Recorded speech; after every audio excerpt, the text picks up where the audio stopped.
नमस्कार. पतंजली योगसूत्राच्या विवरणामध्ये सर्वांचं स्वागत आहे. मागच्या सेशनमध्ये आपण समाधी पादाशी 16 ते ऑलमोस्ट 30 या सूत्रापर्यंत बघितलं होतं. माझे स्लाइड्स शेअर करते मी. आपण त्याच्या पुढचा म्हणजे समाधीचे वेगवेगळे प्रकार आपण बघितले होते की धारणा, ध्यान आणि समाधी. त्याच्यानंतर सवितर्क समाधी, सविचार समाधी, सानंद समाधी, सस्मिता समाधी, अशा प्रकारचे आपण समाधीचे हे प्रकार आणि हे सगळे सबीज समाधी आणि त्याच्या पुढची निर्बीज समाधी, धर्मवेग, कैवल्य या काही ठायर आहेत. जन्मजन्मांतरीच्या अभ्यासाची किंवा साधनेची ह्याच्यामध्ये आवश्यकता आहे. साधारणतः सवितर्कापासून सविचार किंवा काही लोकांना असा आनंद याही समाधीचा अनुभव येतो. त्याच्या पुढच्या मात्र आपल्याला थोडंसं, कारण आपण मागच्या सेवेला बघितलं होतं की कुठल्या कुठल्या गोष्टींवर हे अवलंबून असतं. तर आपलं सहचर्य, आपली जी दिनचर्या आहे किंवा आपल्या एकच मिनिट, पूर्वजन्मेचे जे संस्कार आहेत, आत्ताचे जे प्रशिक्षण आहे किंवा या सगळ्या गोष्टींवर ह्या गोष्टी समाधीचे हे अनुभव अवलंबून असतात. ज्या ज्या प्रकारची जी जी म्हणजे आपल्याकडे जसे जसे रिसोर्सेस असतील त्या त्या प्रकारचे आपल्याला अनुभव येत राहतात. ओके. आणि यात सगळ्यात छोटा किंवा छोटा म्हणण्यापेक्षा सगळ्यात सोपा एक मार्ग दिलेला आहे, तो म्हणजे ईश्वर प्रणिधान किंवा ईश्वराला समर्पित, संपूर्णपणे समर्पित करणे. आता ईश्वर म्हणजे कोण? ओके. तर त्याच्यासाठी पतंजलीने पुढच्या सूत्रांमध्ये त्याचं वर्णन केले आहे. त्याची आता आपण सुरुवात करूया. Just a minute.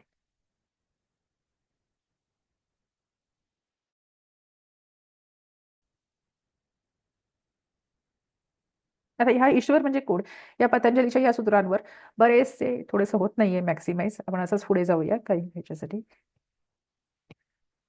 याच्यामध्ये मतमतांतर आहेत किंवा जे टीका आहेत पुढे झालेल्या त्याविषयी काही डिफरन्सेस ऑफ ओपिनियन्स आहेत.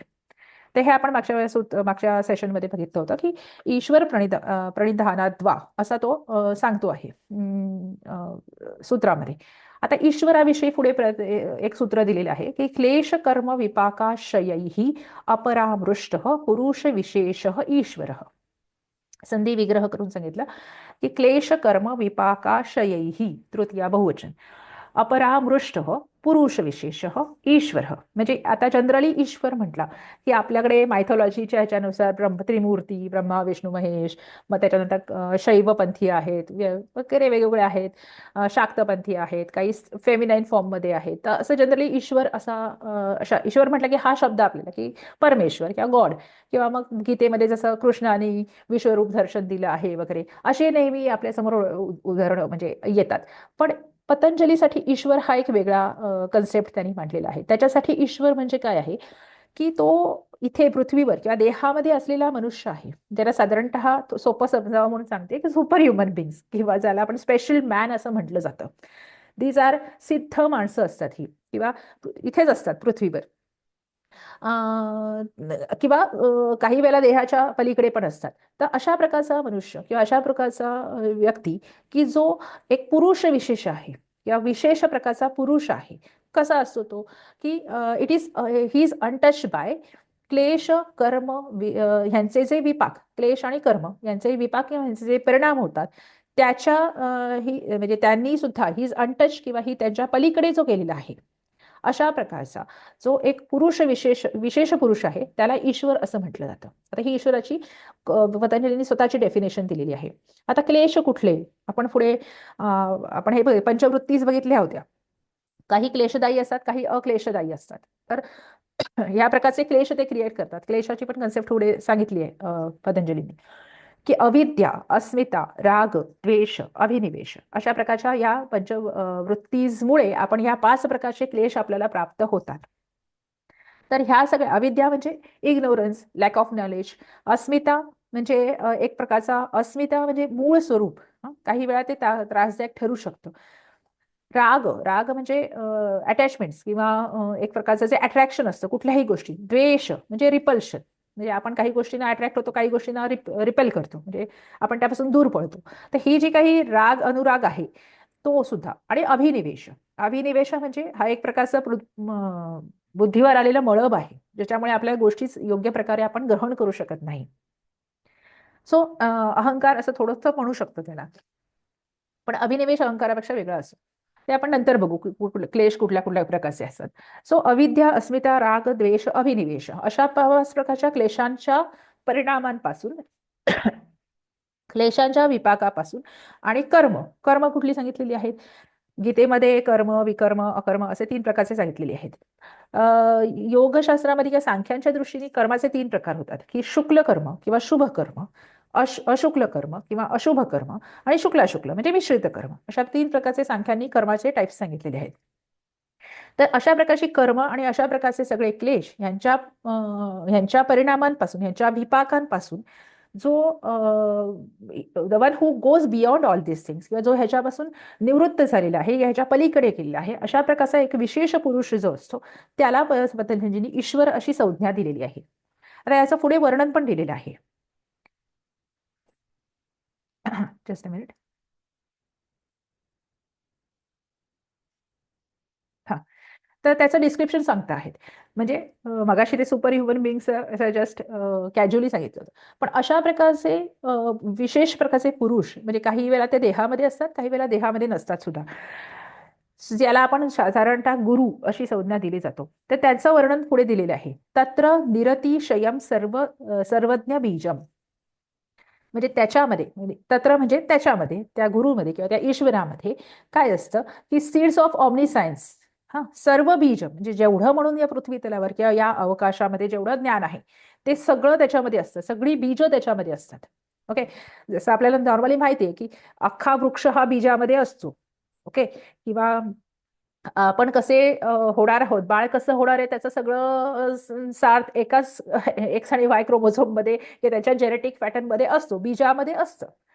तर तशा प्रकारचं पृथ्वी या अवकाशामध्ये किंवा ब्रह्मांडामध्ये जेवढं नॉलेज आहे त्याची सगळी बीज, सर्व बीज, त्याचं ऑमनी सायन्स त्या व्यक्तीमध्ये किंवा त्या ईश्वरामध्ये असतं.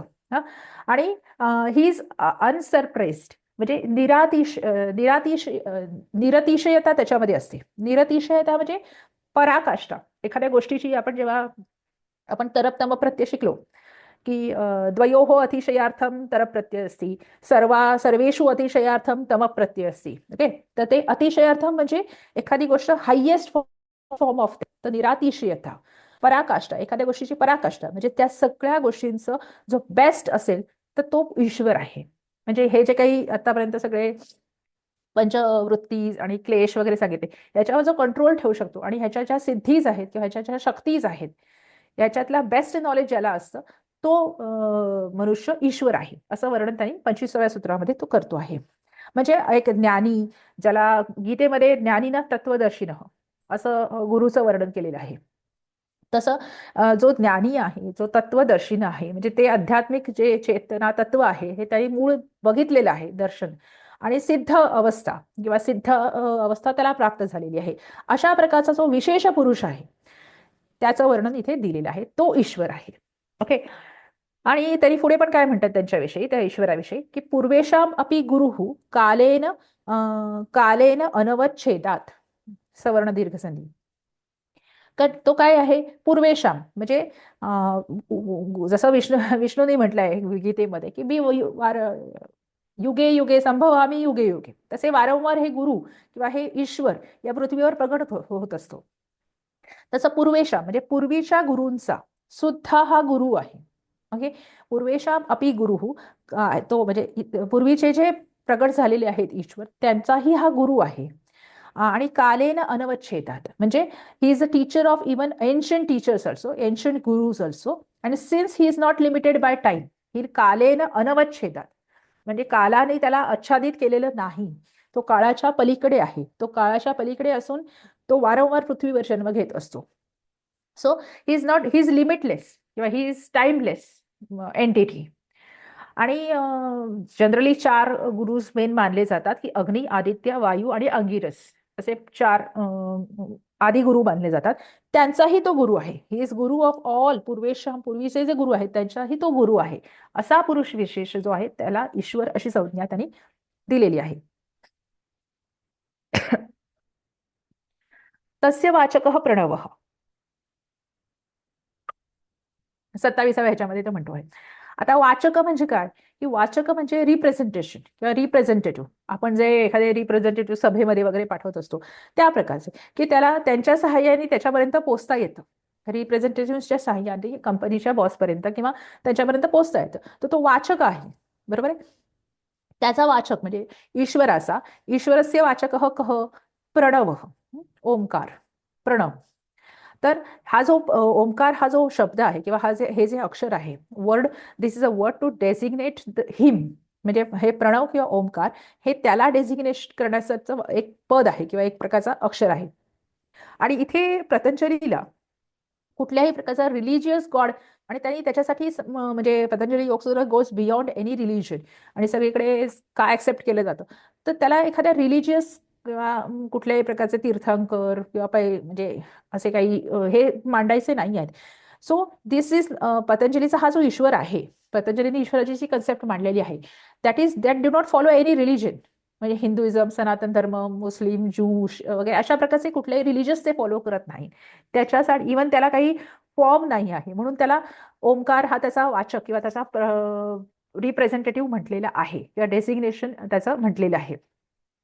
हा जो प्रणव जप केल्याने जे जे आपण पंचवृत्तीस किंवा जे जे क्लेश आतापर्यंत बघितले आणि समाधीतले जे अडथळे असतात ते सगळे अडथळे दूर होतात, दॅट रिमूव्ह कंटिन्युअसली एका प्रकारची साधना किंवा प्रणव जप किंवा ओंकाराचा जप जर काही सातत्याने आपण एका पोझिशनमध्ये, एका काळामध्ये, एका स्थितीमध्ये, एका जागेवर करत असू, तर कालांतराने हे सगळे हर्डल्स किंवा जी काही हे आहेत म्हणजे अडथळे आहेत ते दूर होतात. अँड वी कॅन, जे मगाशी बघितले सवितर्क, सविचार, काही लोकांना फार कठीण जातं सवितर्कमधून सविचारमध्ये जायला, सविचारमधून सानंदीमध्ये काही लोक अडून बसतात तिथे. तर त्याच्यासाठी ॲज अ सोल्युशन म्हणून त्यांना प्रणव जप किंवा ओंकार जप करायला सांगितला जातो, की त्याच्यातून ते हर्डल्स, जे जे पूर्वसंस्कार असे किंवा आपल्या आत्ताच्या आजूबाजूचे जे हे आहेत त्याचे जे काही अडथळे क्रिएट होत असतात ते ह्याच्याने नष्ट होतात. आणि one can lead to the higher forms of the samadhi, and he can experience the pure consciousness of his own pure consciousness. पुढच्या 28व्या सूत्रामध्ये काय म्हणतो आहे, की इथे संधी झालेला आहे, जस्ट संधी आहे, तत् जपः तद अर्थ भावनम, म्हणजे त्याच्यापर्यंत पोहोचण्याचे किंवा what are the ways to reach towards him, ईश्वराकडे पोहोचण्याचे मार्ग काय आहे, कारण ईश्वर प्रणिधान म्हटलेलं आहे. ईश्वर प्रणिधानाने समाधी अवस्था लागणार आहे पुढच्या, तर त्याला प्रणिधान कसं करायचं, त्याला कसं समजून घ्यायचं, हे समजण्यासाठी काय काय वेज सांगितले आहेत. तर रिपिटेशन ऑफ दिस ओम, तद जप, म्हणजे ओंकाराचा जप, तद अर्थ म्हणजे आणि त्याच्या अर्थावर मेडिटेशन करणे. ओके, साधारणतः आम्ही जेव्हा एसएसच्या DRT किंवा जे मेडिटेशन दिले जातं त्यावेळेला कुठे फील करायचा, कुठे फील करायचा, कुठे फील करायचा, ह्याच्या त्यांना प्रॅक्टिसेस दिल्या जातात किंवा हे त्यांना शिकवलं जातं हळूहळू, आणि लोकांना त्याचे अनुभव येतात.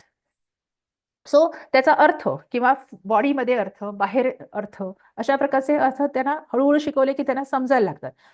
सो ते रिपिटेशन म्हणजे ओंकाराचा जप आणि त्याच्या अर्थावर सुद्धा मेडिटेशन, म्हणजे त्याचा जप करणे आणि त्याचा अर्थ, ओम म्हणजे काय. आता एक मांडुक्य उपनिषद आहे त्याच्यामध्ये ओंकाराविषयीच वर्णन दिलेलं आहे. ओंकाराचा प्रचंड मोठा अर्थ होतो. सो त्याचा अर्थ म्हणजे काय, ह्याच्यावर जेव्हा तुम्ही अधिक अभ्यास करून त्याचा अर्थ समजून घ्यायचा प्रयत्न करता, these are the ways to reach towards ईश्वरा, असं पतंजलींनी म्हटलं आहे. आता हा जप कुठल्या कुठल्या लेवलवर करता येऊ शकतो, तर आपल्याला माहिती आहे साधारणतः परापश्यंती म्हणजे ध्वनीचा उगम हा नाभीमध्ये होतो, परापश्यंती, मध्यमा, वैखरी, अशा 4 प्रकारच्या वाणी आपल्याला माहिती आहेत. सो वाचिक स्वरूपामध्ये, उपांशु स्वरूपामध्ये, मानसिक स्वरूपामध्ये आणि अजपाजप अशा स्वरूपामध्ये, म्हणजे आता हे उलट आहे. वाचिक स्वरूपामध्ये मी वैखरी, आता मी बोलते आहे वैखरी वाणीनी, त्यामुळे मी ओम असं टॅन्टिंग करत राहणे, दॅट इज अ वाचिक जप. उपांशु मध्यमा लेवलवरची म्हणजे थोडंसं लिप्स ओपन किंवा थोडंसं पुटपुटणे ज्याला आपण म्हणतो मराठीमध्ये, तशा स्वरूपामध्ये सुद्धा ओंकार जप होतो. त्याच्यानंतर मानसिक जप होतो पश्चंती लेवलवर, आणि परा लेवलवर म्हणजे अजपा जप, म्हणजे जेव्हा सुरुवातीला वाचिक स्वरूपामध्ये किंवा वैखरी लेवलवर प्रॅक्टिस करायची असते, त्याच्यानंतर मग उपांशू, त्याच्यानंतर मानसिक, आणि त्याच्यानंतर अजपा जप अशी आपण अवस्था एक येते. साधनेचा भाग आहे हा. तर अशा प्रकारचा जप करणे आणि त्याच्या अर्थावर नुसतं जप करणे असं नाही, जप करता करता ओम म्हणजे काय ह्याच्या अर्थावर, आता मी ओम म्हणजे काय ते सांगायला सुरुवात केली तर आणखीन वेगळा म्हणजे दिशा भरकटल्यासारखं होईल. पण त्याच्यासाठी तुम्ही मांडूक्य उपनिषद वाचू शकता किंवा वेगवेगळे बऱ्याचशा गायत्री परिवार आहेत त्याच्यावर ओमकार म्हणजे काय हा बरीचशी लेक्चर्स आहेत. सो ओमकार म्हणजे काय, ओके, आणि आपण तो फिजिकली मेंटली कसा फील करू शकतो ह्याचा अभ्यास करता येतो, त्याच्या अर्थावर अभ्यास करता येतो. ह्या सगळ्या ह्याच्यानी आपण ईश्वराकडे जाऊ शकतो किंवा त्याला प्राप्त करून घेऊ शकतो किंवा त्याला सरेंडर होऊ शकतो. दीज आर द टूल्स असं सांगितलेलं आहे. आणि बेसिकली ओम हा शब्द अवरक्षणे या धातूपासून, संस्कृतचा धातू आहे अवधातू, अवरक्षणे म्हणजे जो रक्षण करतो तो ईश्वर किंवा त्याचा जो म्हणजे प्रणवाला किंवा ओंकाराला ईश्वराचा रिप्रेझेंटेटिव्ह म्हटलेला आहे. त्यामुळे जो रक्षण करतो तो ओम. संस्कृतमध्ये प्रत्येक ह्याची आपण व्युत्पत्ती काढतो, तर त्यामुळे प्रत्येक शब्दामध्ये कुठला धातू आहे, तद्धित प्रत्यय आहे, संदंत प्रत्यय आहे, हे आपण बघितलेलं आहे. संस्कृत बच्चे स्टुडंट्सना माहिती आहेत की प्रत्येक शब्द हा कुठल्या ना कुठल्या तरी धातूपासून डिराईव्ह झालेला असतो. तर ओम हा शब्द बेसिकली अवरक्षणे आणि रक्षणे हा एक अर्थ आहे अवचा, अवधातूचा. त्याचे पुढचे 17 अर्थ आहे, तुम्ही अष्टाध्यायीमध्ये जर बघाल तर असा जो अभ्यास करतो त्याला त्याच्या अर्थावर अभ्यास करतो असं म्हटलं जातं. म्हणजे अशा प्रकारचे अभ्यास करणे त्याच्याने काय होतं की आपण त्या रिप्रेझेंटेटिव्ह पर्यंत किंवा वाचकापर्यंत पोहोचू शकतो, त्याला आपण प्राप्त करून घेऊ शकतो आणि त्याच्याद्वारे ईश्वराला सुद्धा प्राप्त करून घेऊ शकतो किंवा त्याच्या पुढे सरेंडर होऊ शकतो असं पतंजली म्हणतो आहे. जस्ट मिनिट, थोडेसे टेक्निकली इश्यूज आहेत.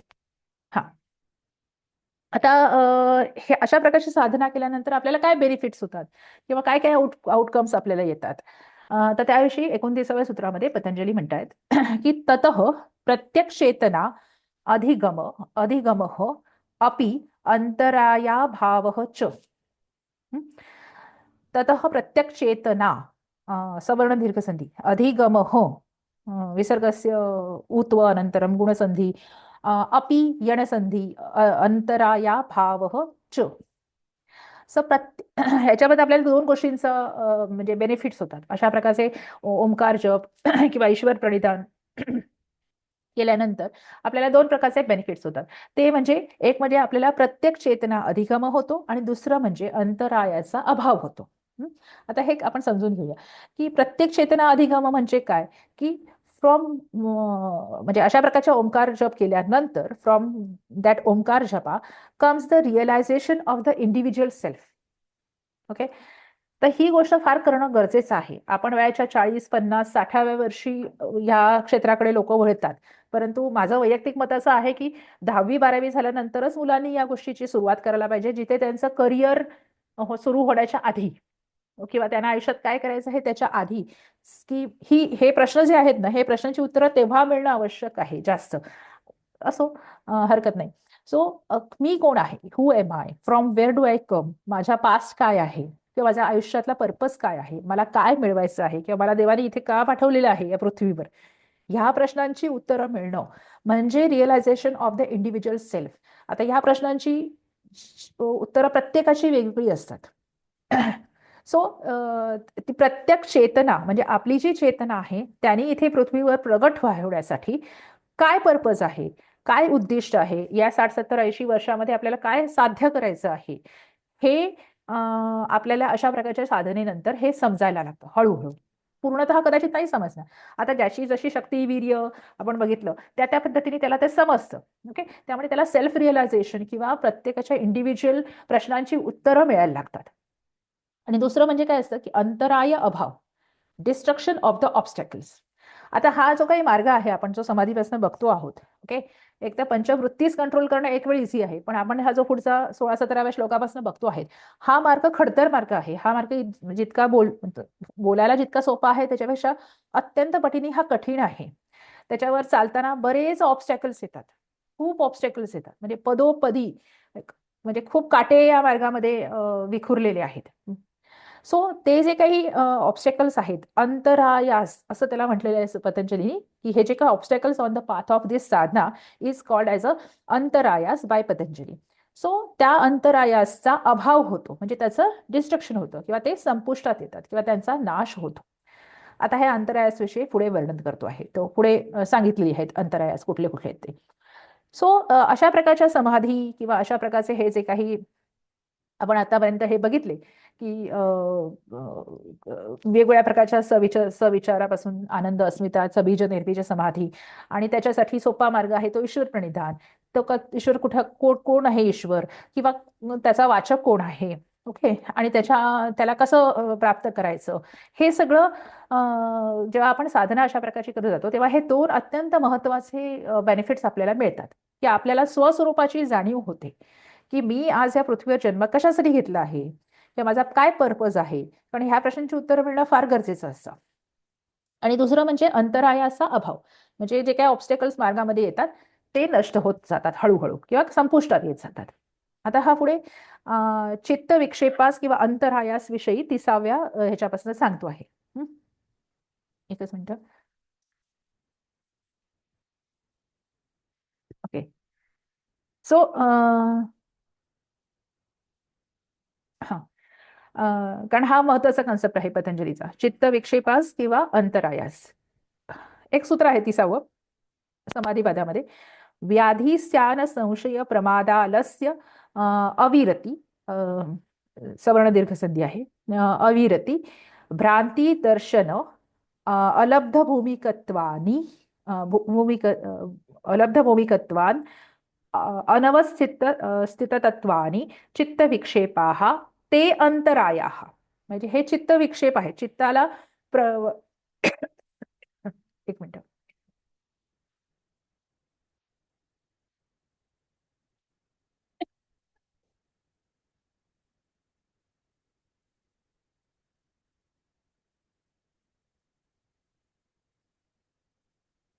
क्षम्यतां. सो हे चित्त विक्षेपास म्हणजे हे चित्ताला किंवा हे प्रक्षुभित करणारे हे घटक आहेत किंवा हे अडथळे आहेत, आणि त्यालाच ते अंतरायास पण आहेत. ओके, म्हणजे ते मार्गातले अडथळे आहेत असं पतंजली म्हणतो आहे. These are the mind distractions which causes the obstacles on the path of the yogic sadhana. आणि these are not external. Okay, एकच एक्सटर्नल आहे तो म्हणजे व्याधी. These are not external, these are internal causes, म्हणून याला अंतरायास असं पण म्हटलं जातं. ओके, आणि ह्याची तुम्ही ऑर्डर बघाल, व्याधी, स्त्यान, संशय, प्रमाद, आलस्य, अविरती, भ्रांती दर्शन. सो ही ऑर्डर खूप सायंटिफिक आहे, ते एका पाठोपाठ एक येतात. ओके, म्हणजे आधी मध्येच अभूमिकत्व आलं असं होत नाही, एका ऑर्डरमध्ये ते सांगितलेले आहे. दिस शोज दॅट पतंजली योग सूत्र आहे किती सायंटिफिक आहे, किंवा कसा विचार पतंजलींनी केलेला आहे. कारण हे ऑर्डरमध्ये पतंजलीने लावलेलंच ही सूत्र जी आहेत योगसूत्राची, ते कंपाईल करून ऑर्डरमध्ये पतंजलीने लावली. ओके, हे आपण मागे बघितलं होतं इंट्रोडक्शनमध्ये. सो हे एका ऑर्डरमधूनच अनुभवास येतात. ओके, आणि या सगळ्याचं सोल्युशन आपल्याला प्रणव जप असं सांगितलेलं आहे, की हे टाळण्यासाठी, हे अंतरायास टाळण्यासाठी आपल्याला ओंकारचा जप पतंजलीने सांगितलेला आहे. आता आपण हे एक वन बाय वन बघूया.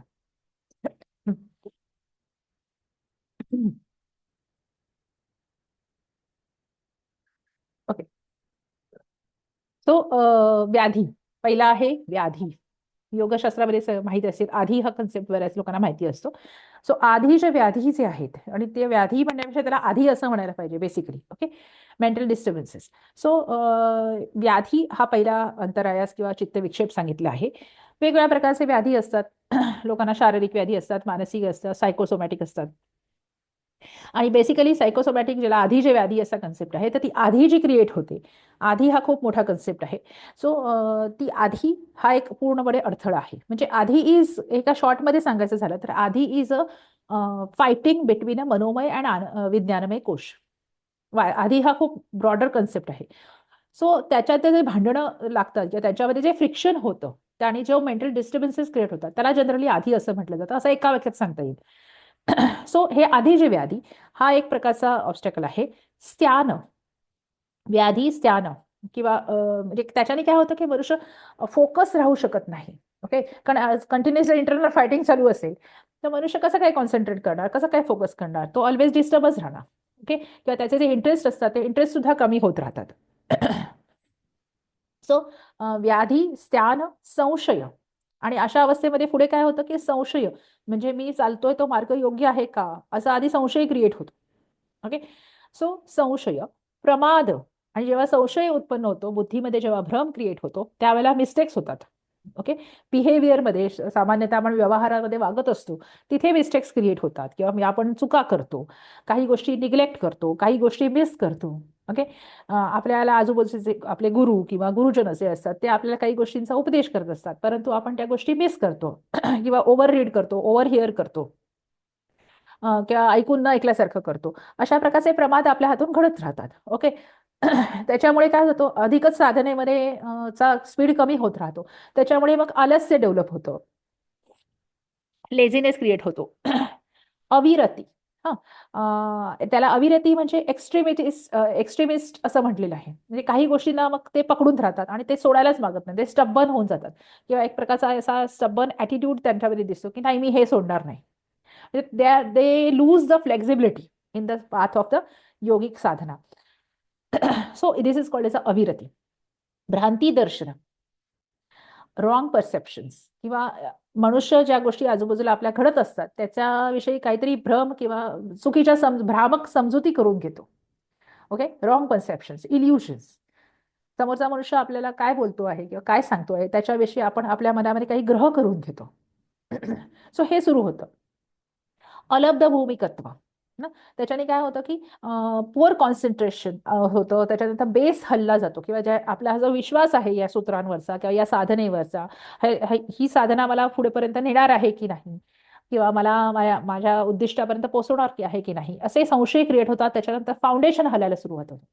अलब्ध भूमिकत्व म्हणजे भूमिका बदलावी की काय, किंवा त्याच्यामध्ये संशय किंवा त्याच्यामध्ये फर्म किंवा एक विश्वास कमी व्हायला सुरुवात होते. आणि अनवस्थितत्व, आणि त्याच्यामध्ये इन्स्टॅबिलिटी, आणि रेग्युलर प्रॅक्टिस त्याच्यामुळे होत नाही. ओके. अशा प्रकारचे हे 9 हे सांगितलेले आहे. आता हे बघितले ना, तर इतकं म्हणजे पतंजली योगसूत्राच्या की म्हणजे प्रेमात पडण्याची कारणं ही असे काही कन्सेप्ट्स आहेत. जसे पंचवृत्तीस सांगितलेले आहेत, क्लेशास सांगितलेले आहेत, त्याच्यानंतर अंतरायास सांगितले आहेत, चित्त भूमीस सांगितलेले आहेत.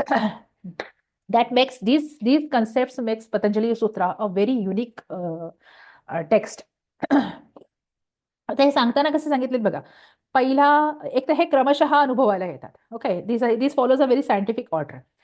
व्याधी हा थोडासा शारीरिक लेवलवर पण अनुभवायला येतो. त्याच्या पुढे तुम्ही स्त्यान, संशय, प्रमाद, आलस्य इथपर्यंत बघाल ना, तर हे सायकोलॉजिकल आपण ऑब्स्टॅकल्स आहेत असं म्हणू शकतो.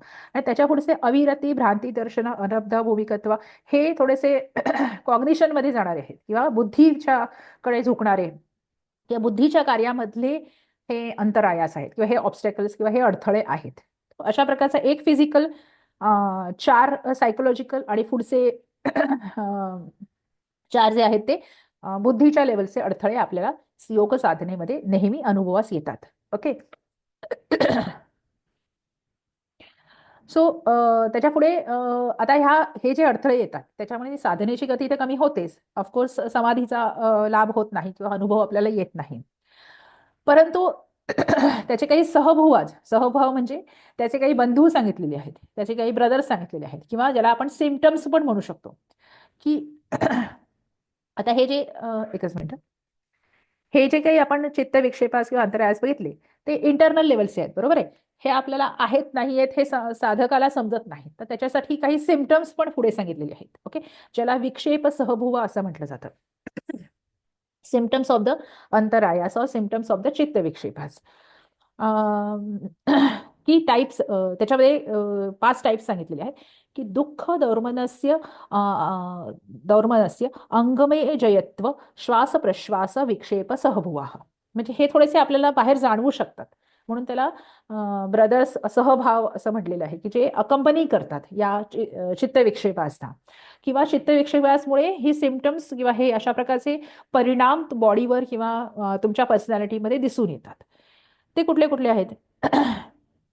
तर दुःख पहिलं. आता दुःख म्हणजे पेन किंवा प्रतिकूल वेदना इति दुःखम, अशी दुःखाची डेफिनेशन आहे.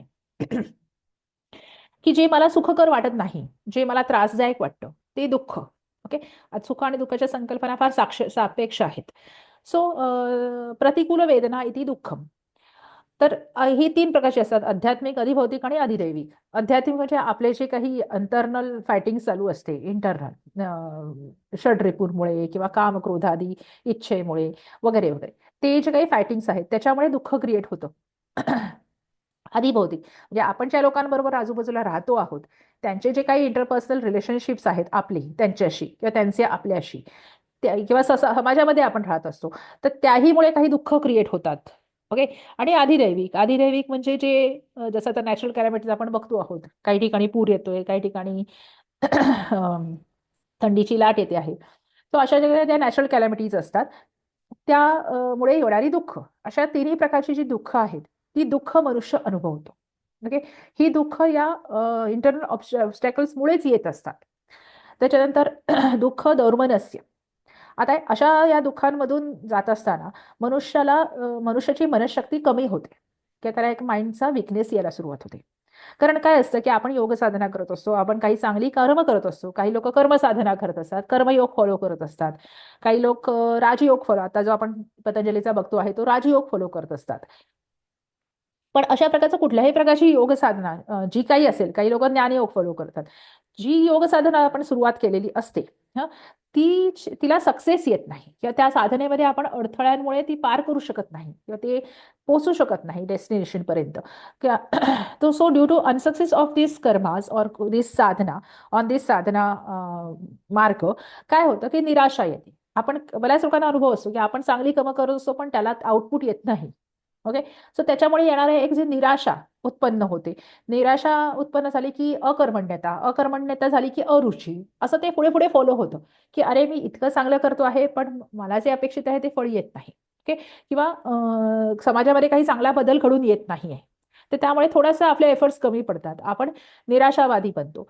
थोडासा आपल्या कर्मांमध्ये कमतरता येते, अकर्मण्यता येते, आणि मग पुढे पुढे जर असंच कंटिन्यू राहिलं तर अरुची उत्पन्न होते. तर हे दौर्मनस्य, आणि त्याच्यामुळे ह्या सगळ्याचा परिणाम मनावर होतो. मनाची शक्ती कमी होते, मनाची दुर्बलता क्रिएट होते. Okay. So this is second चित्त विक्षेप, सॉरी, विक्षेप सहभुवा. त्यानंतर आहे अंगमेय जयत्व. क्षम्यता. ह्याच्या पुढे जाऊन जेव्हा ट्रेमर्स आणि shaking of the mind and body दोन्ही दिसतात. ओके. आपण हे थांबू याच्यानंतर थोडंसं. थंडी इथे पुण्यामध्ये जवळपास 10 डिग्री टेम्परेचर या साईडला. सो अंगमय जयत्व, ट्रेमर्स आणि shaking of the body as well as the mind, अशाही प्रकारची हे तिसरा सहभुवा सांगितला आहे, किंवा नेक्स्ट सेशनमध्ये आपण हे पुन्हा रिपीट घेऊ. आणि श्वास प्रश्वास. श्वास प्रश्वास म्हणजे ॲबनॉर्मल इनहेलेशन आणि ॲबनॉर्मल एक्सलेशन. ओके. सो अशा प्रकारचे हे चित्त विक्षेप सांगितले आहे, आणि याचं उत्तर सांगितलं आहे ते म्हणजे एकतत्वाभ्यास. हे आपण नंतर बघूया. ओके. सो अशा प्रकारे आज आपण याच्यामध्ये ईश्वर म्हणजे काय या सेशनमध्ये काय बघितलं, की ईश्वर म्हणजे काय, त्याचा डिस्क्रिप्शन आपण बघितलं, त्याच्यानंतर त्याचा वाचक जो प्रणव आहे ओंकार जप ते बघितलं, या साधनेची काही बेनिफिट्स असतात, आउटकम्स येतात ते बघितलं, त्याच्यानंतर ह्याच्यातले येणारे अडथळे आहेत त्याविषयी आपण बघितलं. पुढच्या सेशनमध्ये अधिक चांगल्या प्रकारे आपण हे बघूया पुन्हा एकदा. कारण हा फार महत्वाचा कन्सेप्ट आहे चित्त विक्षेपास पतंजली योगसूत्रामध्ये. सो दुःख दर्मनस्य अंगमेय जयत्व श्वास प्रश्वास, हा, विक्षेप सहभुवास, किंवा ही सिम्पटम्स किंवा हे त्याचे येणारे आउटकम्स पतंजलीने सांगितले आहेत. सो याच्या पुढचं आपण नेक्स्ट सेशनमध्ये बघूया. Okay. So I am ending this. 4 मिनिटं राहिली आहेत, मी हे बंद करते रेकॉर्डिंग, मग तुम्ही वाटल्यास प्रश्न विचारू शकता.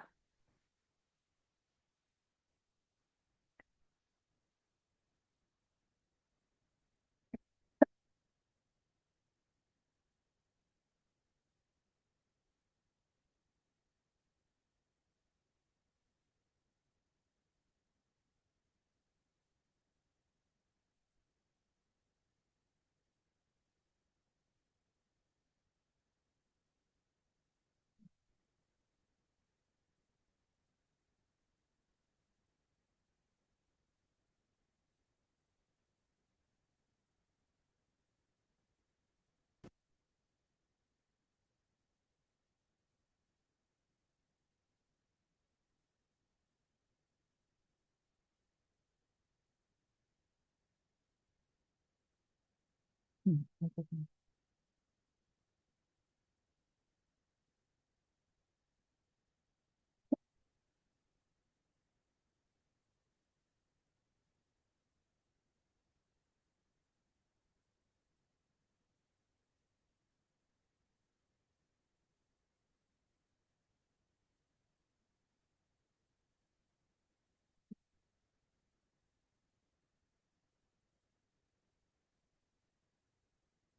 जस्ट, हा, स्टॉप करते.